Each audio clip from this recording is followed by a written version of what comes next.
Tofautisha kati ya chanzo na kichocheo cha ghasia. Chanzo ni sababu, asili, chimbuko au mzizi wa swala ambalo limedumu kwa muda mrefu bila kupatiwa ufumbuzi na kuwa na athari hasi katika jamii. Kichocheo ni kitu kinachochochea shauku, ari, hamasa, msukumo au motisha ya kufanya jambo fulani. Kwa maneno mengine, chanzo ni kama mafuta na kichocheo ni kama kibiriti. Vyanzo.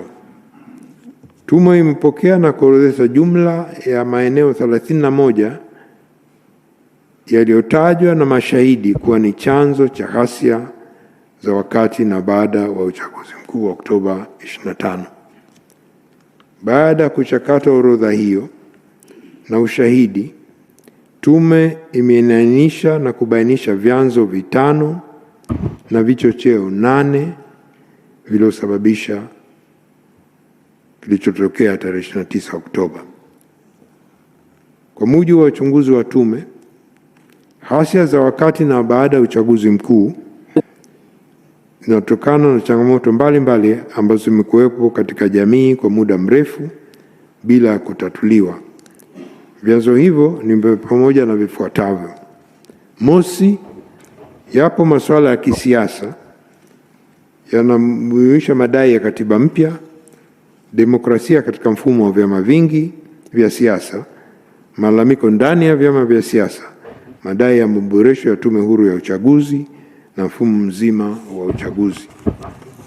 Pili, ni masuala ya kijamii yanayojumuisha ugumu wa maisha, ukosefu wa ajira au kukosekana kwa ustawi katika fursa za ajira na za kiuchumi, mazingira ya biashara na uwekezaji yasiyo rafiki, utitiri wa tozo na kodi na mfumo usio rafiki wa utozaji na ukusanyaji. Tatu, ni masuala ya kijamii yanayojumuisha mmomonyoko wa maadili na kushuka kwa uzalendo, kutopatiwa ufumbuzi na majibu stahiki kwa kero katika jamii kama vile rushwa, ubadhirifu wa mali za umma na madai ya utekaji na kupotea kwa watu. Kwa mujibu wa takwimu za Jeshi la Polisi, kati ya mwaka 2003 na 2005, miaka mitatu, watu 758 walipotea, kutekwa au kujiteka, na kati yao watu 113 walipatikana na mashauri 8 yalifunguliwa ambapo upelelezi unaendelea. Hivyo kwa jumla ya watu 758 waliopotea, kutekwa au kujiteka kwa sababu mbalimbali, watu 445 hawajapatikana. Takwimu hizi inaakisi malalamiko ya wananchi kuhusu masuala ya utekaji na kupotea kwa watu. Katika matukio hayo, Jeshi la Polisi ilieleza kwa sababu za kupotea kwa watu kutekwa ni pamoja na masuala ya kimapenzi, imani za ushirikina, waliotekwa na wahalifu kwa lengo la kupatia kipato au mali, walijihusisha na vitendo vya kihalifu kwa chuki za kulipiana kisasi, waliojiteka wao wenyewe kutokana na sababu mbalimbali za kudaiwa madeni au kukwepa mkono wa sheria, walioondoka bila taarifa nchini au makwao, na usafirishaji haramu wa binadamu. Katika chanzo cha 4 ni utendaji wa baadhi usioridhisha wa baadhi tu ya watendaji na watumishi wa umma, hususan ngazi za chini, hasa mamlaka za serikali za mitaa, ikiwa ni pamoja na kutosikilizwa au kutatuliwa kero za wananchi kwa wakati na utekelezaji hafifu wa mapendekezo ya tume zilizoundwa awali. Na 5, ni masuala yanayohusiana na uhusiano wa kimataifa katika dunia ya leo na ijayo, ambapo mataifa mengi yanatanguliza mbele maslahi yao kama msingi wa mahusiano na kujaribu mbinu na mikakati mbalimbali ya kujiwekea katika nafasi nzuri kuendelea maslahi yao katika nchi nyingine, haswa zinazoendelea na zenye rasilimali nyingi. Mheshimiwa Rais, nije kwenye vichocheo. Ushahidi na taarifa vimeonyesha kwa baadhi ya wanasiasa na wanaharakati walitumia changamoto ya wananchi zinazotokana na vyanzo mbalimbali vilivyobainishwa kama fursa ya kushawishi na kuwachochea wananchi kushiriki katika ghasia za wakati na baada ya uchaguzi mkuu kwa kutumia kauli mbiu na matamko mbalimbali. Ushahidi na taarifa vinaonyesha kwa baadhi ya wanasiasa na wanaharakati walitumia changamoto za wananchi zilizotokana na vyanzo mbalimbali vilivyobainishwa kama fursa ya kuwashawishi wananchi kushiriki katika ghasia hizo wakati na baada ya uchaguzi mkuu kwa kutumia kauli mbiu, matamko mbalimbali. Na tathmini ya tume imebaini kuwa vilikuwapo vichocheo mahsusi viliohamasisha ari ya kufanya ghasia wakati na baada ya uchaguzi mkuu. Vichocheo hivyo vinaweza kuweka katika makundi matatu. Kundi la kwanza linahusu mitandao ya kijamii ambayo kwa mujibu wa mashahidi waliokuja mbele ya tume, mitandao hayo ilitumika kabla, wakati na baada ya uchaguzi mkuu kwa kiwango kikubwa kuliko ambavyo iliwahi kutokea nchini. Aidha, waliibuka wabuni mada kwenye mitandao, yani content creators, ikiwemo mada za kuhamasisha wananchi kutoshiriki uchaguzi mkuu au na kuhakikisha haufanyiki. Mitandao hiyo ilitumika pia kuandaa majukwaa ya majadiliano na kupanga mbinu na kuwaelekeza waliokubali kushiriki vurugu kwa kuzuia uchaguzi mkuu namna ya kufanikisha lengo hilo. Wapo pia mashahidi walioshiriki kufanya ghasia waliokuja mbele ya tume na kukiri kuwa baadhi yao walipewa simu maalum za mkononi na kupewa kazi ya kupiga picha na video za matukio kama vile majeruhi na vifo, au kupiga picha jirani na magari ya jeshi la ulinzi, sambamba na picha za maeneo mbalimbali ya wafanya ghasia walikuwa wamefanikiwa kufanya uratibu, na kisha picha hizo na video zote hizo kurusha moja kwa moja kwenye mitandao ya kijamii ili kuibua hasira za wananchi na kuwahamasisha nao wajitokeze kufanya ghasia kwa vile waliaminishwa kwamba jeshi la Tanzania liko upande wao. Kundi la pili la vichocheo ni kauli za baadhi ya wanasiasa ambazo ziligeuka na kuwa kauli mbiu za walikuwa wanafanya ghasia. Mfano wa kauli mbiu hizo ziko 12, lakini ziko nyingi ambazo baadhi ya washiriki katika ghasia walikiri kuzitumia ni zifuatazo: no reform no election, Oktoba tunatiki, Oktoba tunatoka, tumedhamiria uchaguzi hautofanyika, Samia must go, tunataka kuikomboa nchi yetu, hakuna uchaguzi chini ya serikali hii, tunahakikisha nchi haisimami mpaka serikali iondoke, hakutakuwa na uchaguzi bila mabadiliko ya mfumo, serikali hii imepoteza uhalali wa kuongoza nchi, ni lazima shinikizo la wananchi liongeze hadi serikali iondoke, na mchakato na kuwapata wagombea umekuwa taratibu, wagombea sio halali, mchakato urudiwe. Hizo ni baadhi ya kauli.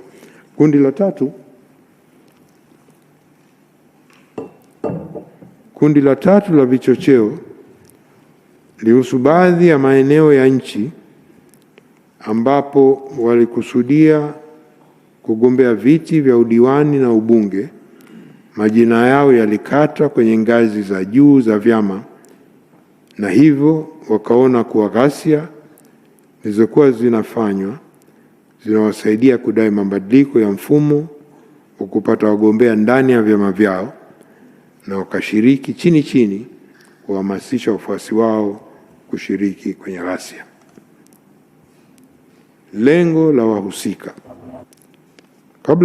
Kabla ya kueleza matokeo ya uchunguzi kuhusu lengo la wahusika, niruhusu nieleze kwa kifupi sana kuhusu dhana ya maandamano na matokeo ya uchunguzi wa tume kuhusu kilichodaiwa tarehe 29 Oktoba, endapo kilikuwa ni maandamano au sio maandamano. Dhana ya maandamano ya amani. Kabla ya kuzungumzia lengo la waathirika, matukio yalikuwa yanachunguza ghasia, ni muhimu kupata jibu la swala liliopo wakati na baada ya uchaguzi mkuu kama yalikuwa maandamano ya amani, na hivyo kustahili kinga na utetezi kwa mujibu wa mikataba au sheria za kimataifa, kikanda na kitaifa au la. Majibu ya swala hilo ni muhimu kwa vile baadhi ya wadau ikiwemo watetezi wa haki za binadamu ndani na nje ya nchi bado wanadai kuwa wahusika na haki ya kikatiba kufanya maandamano katika siku hiyo ilikuwepo siku hiyo ya 29 Oktoba. Hivyo tume ilifanya uchambuzi wa mikataba, sheria na kanuni mbalimbali za kimataifa, kikanda na kitaifa kuhusu dhana ya haki ya maandamano ya amani na mipaka yake. Mheshimiwa Rais, maandamano ni miongoni mwa haki za msingi zinazotambuliwa na ibara 21 ya mkataba wa kimataifa kuhusu haki za raia na za kisasa mwaka 1966 uliopitishwa na Baraza Kuu la Umoja wa Mataifa tarehe 19 Disemba mwaka 1966. Pamoja na mambo mengine, ibara hii inatambua haki ya kukusanyika kwa amani. Aidha, mkataba huu pia unaruhusu serikali kuweka mipaka kwa ajili ya usalama wa taifa, usalama wa umma, afya au maadili ya jamii na kulinda haki za watu wengine. Vile vile, uwekaji wa mipaka ni lazima uzingatie haki ya msingi ya kuishi kama ilivyoainishwa katika ibara 6 inayotaja kuwa kila binadamu ana haki ya asili ya kuishi, pamoja na ibara 21 inayotambua wigo na ukomo wa maandamano kama yapo kisheria, kihalali, ulazima, uzingatiwaji wa uwiano na ni lazima kwa ulinzi na usalama wa umma. Kuhusu misingi ya kikanda, haki ya kukusanyika na kuandamana kwa amani imeelezwa katika mkataba wa Afrika wa haki za binadamu na watu wa mwaka 1981 na mkataba wa Jumuiya ya Afrika Mashariki wa mwaka 1999 kuwa ni haki ya msingi inayotakiwa kulindwa na kuheshimu. Katika mkataba wa Afrika wa haki za binadamu na watu mwaka 1981, haki ya kusanyika kwa uhuru na amani imetambuliwa na ibara 11, na ibara hiyo imeweka wazi kuwa mtu ana haki ya kukusanyika kwa uhuru pamoja na wengine.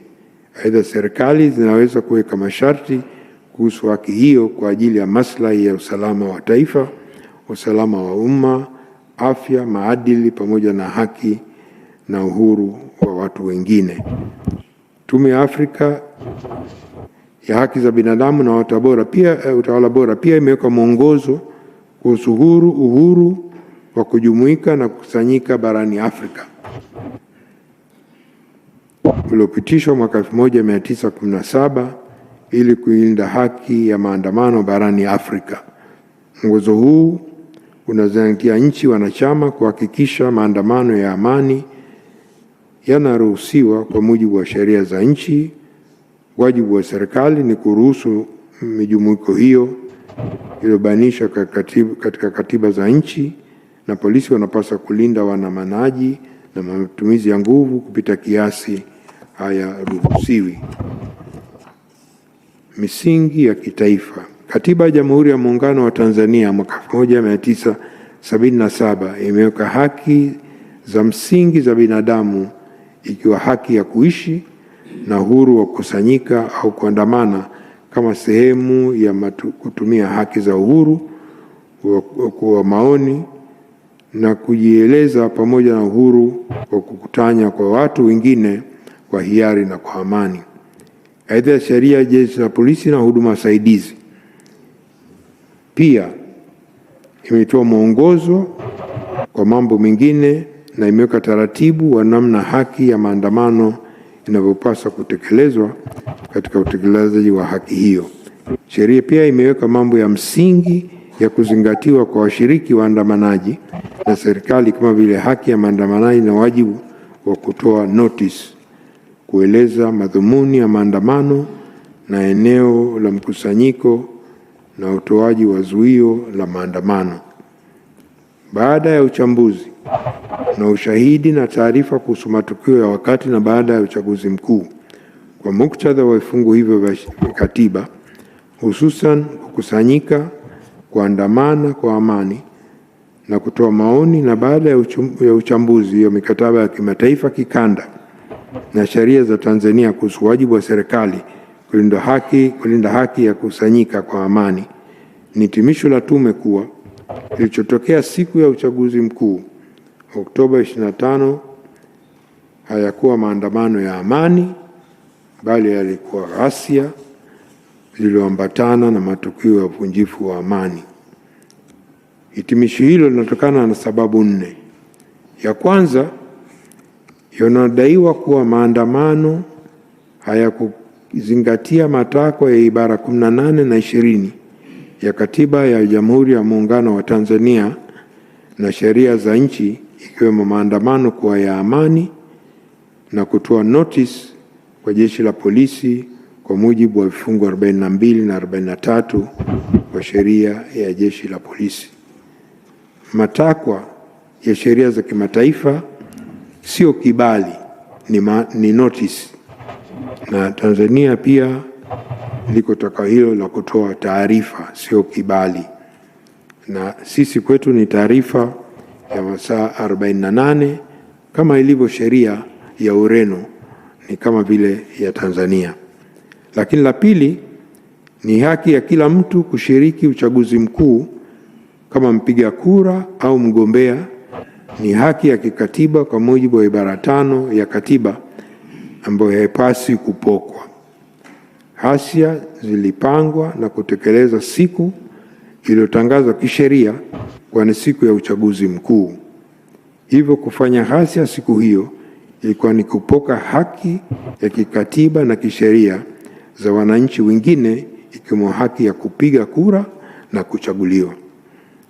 3, washiriki wa ghasia za wakati na baada ya uchaguzi mkuu walibeba silaha za aina mbalimbali zikiwemo mawe, nondo, mkuki, sururu, fimbo, marungu, visu, vibiriti, vipulizi, bunduki, manati, kombeo, rato, mapanga, jambo ambalo haliruhusiwi kisheria katika maandamano ya amani.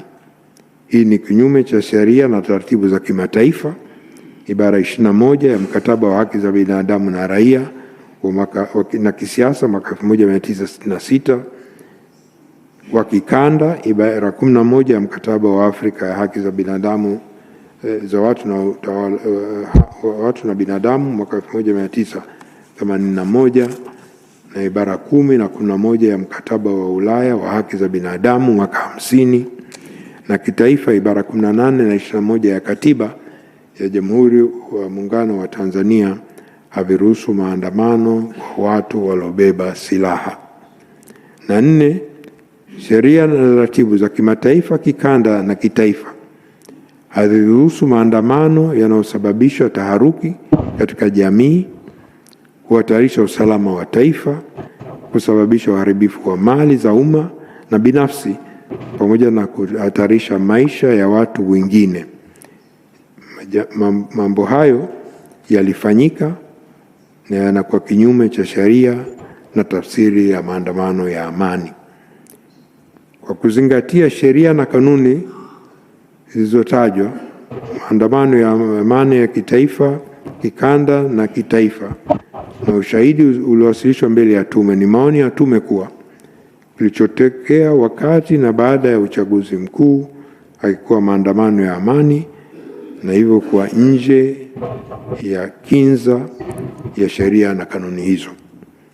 Isitoshe, tume imepata ushahidi usio wa shaka kwa matukio ya ghasia ya 29 Oktoba yalipangwa, yaliratibiwa, yalifadhiliwa na kutekelezwa na watu waliopata mafunzo. Waratibu walitumia mbinu mbalimbali ikiwemo kuwatumia watu wasio na ufahamu wa kina na vijana waliokata tamaa, huku wakihakikisha kwa vitendo vya ghasia vinafanyika kwa wakati mmoja kufika maeneo tofauti ili kuwachanganya na kutawanya jeshi la polisi. Mheshimiwa Rais, taarifa na ushahidi unathibitisha kuwa watu waliokuwa wakizunguka katika maeneo mbalimbali kama vile mitaani, vyuoni, kwenye masoko na stendi za mabasi wakishawishi na kuwaandikisha watu mbalimbali kushiriki katika ghasia za wakati na baada ya uchaguzi mkuu.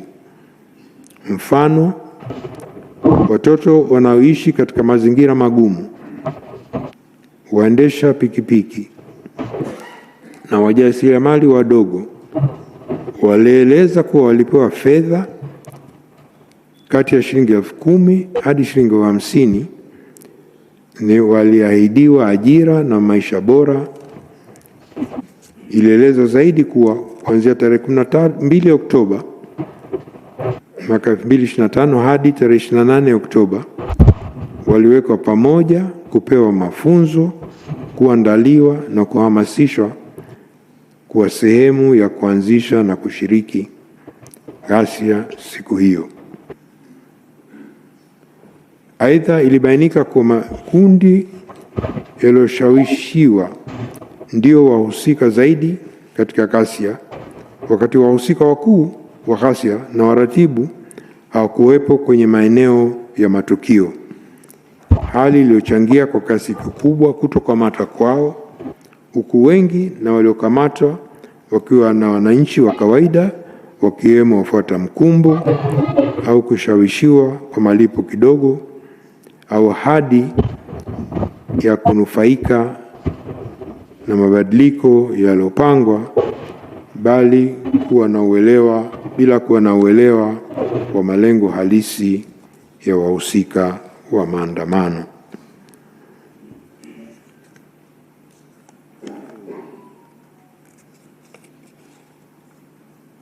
Kuna kijana mmoja Usariva, Arusha, kwa miaka 16, alishawishiwa, alipewa shilingi 50,000 ashiriki, na walimwahidi, na kwa maneno yake walimwahidi watampa shilingi 5,000,000 akishiriki, na kwa ushahidi wake anasema walinipa mchongo utakaonitoa kwenye umaskini. Huyo ni mmoja tu katika mashahidi ambao wamekuja mbele ya tume kuelezwa namna walivyorubuniwa ili kushiriki kwenye ghasia. Kutokana na ushahidi na taarifa na maoni yaliyopatikana, tume inabainisha na imeainisha kwenye ripoti yake, Mheshimiwa Rais, mbinu 16 zilizotumika na wahusika wakuu na waratibu kufanikisha ghasia za wakati na baada ya uchaguzi mkuu. Baadhi ya mbinu hizo ni kuweka vizuizi barabarani, kuchoma moto mali mbalimbali, matumizi na ishara mbalimbali ya kutambuana matumizi ya pikipiki kuanzisha ghasia, uanzishaji wa ghasia sehemu nyingi na kwa wakati mmoja. Lengo, Mheshimiwa Rais, kwa mujibu wa ushahidi uliowasilishwa kwenye tume na maelezo tulioipata, ni kwa matukio yale yalikuwa na malengo makuu yafuatayo. La kwanza ni kuzuia na kuvuruga uchaguzi mkuu wa Oktoba 2025. Kutokana na ushahidi uliotolewa mbele ya tume, lengo kuu la ghasia za Oktoba 25 lilikuwa kuzuia na kuvuruga uchaguzi mkuu wa tarehe 29 Oktoba. Lengo hili linadhihirisha kupitia vitendo mbalimbali wafanya ghasia, ikiwemo kuharibu vituo vya kupiga kura, kushambulia askari kwenye vituo, mawakala na wasimamizi wa uchaguzi, kuharibu mali za wasimamizi wa uchaguzi, vitishio, madhara na mashambulizi dhidi ya wananchi waliojitokeza kupiga kura, kupora mali za wasimamizi wa kupiga kura, na pia kuna ushahidi kwa wale wamepiga kura na bado walikuwa na vidole vyenye alama ya wino, kukatwa vidole vyao au kujaribiwa kukata vidole vyao, na wengi wao walipa fedha ili wajinusuru kufanyiwa hivyo. Pili ni kufikisha ujumbe kwa serikali. Kupitia ushahidi, taarifa na maoni, imekuwemo majadiliano na wataalamu wa uchumi, inaonekana kuwa kupitia ghasia za uchaguzi mkuu, vijana walioshiriki walipata mwanya wa kufikisha ujumbe kwa serikali wa wanataka kusikilizwa na kutatuliwa changamoto zao zinazowakabili. Ilibainika kuwa waratibu wa ghasia walitumia malalamiko ya wananchi dhidi ya serikali wakati wanawashawishi kushiriki kwenye ghasia. Lengo la tatu kwa walioshiriki ni wizi na uporaji. Kwa mujibu wa ushahidi, taarifa na maoni, miongoni mwa wafanya ghasia yalitokeza makundi makubwa yalikuwa na lengo la kuiba na kupora mali. Ushahidi wa moja kwa moja wa waathirika waliopora mali zao au kuibiwa, pamoja na picha za kidijitali na za kupitia picha mnato na picha mjongeo, unaonyesha namna vitendo vya wizi na uporaji vilivyofanywa na makundi hayo. Kwa mfano, wizi na uporaji uliotokea katika maduka na maeneo mengine ya biashara kwenye mikoa iliyotembelewa na tume. Vitendo hivi vimethibitisha pia na baadhi ya wamiliki wa mali na biashara waliofika mbele ya tume kutoa ushahidi. Hadidu za rejea za pili, Mheshimiwa Rais, uliotuagiza ni kubaini madhara ya kibinadamu, kiuchumi, kijamii, kisaikolojia yaliyotokea. Kuhusu madhara ya ghasia. Madhara ya kibinadamu.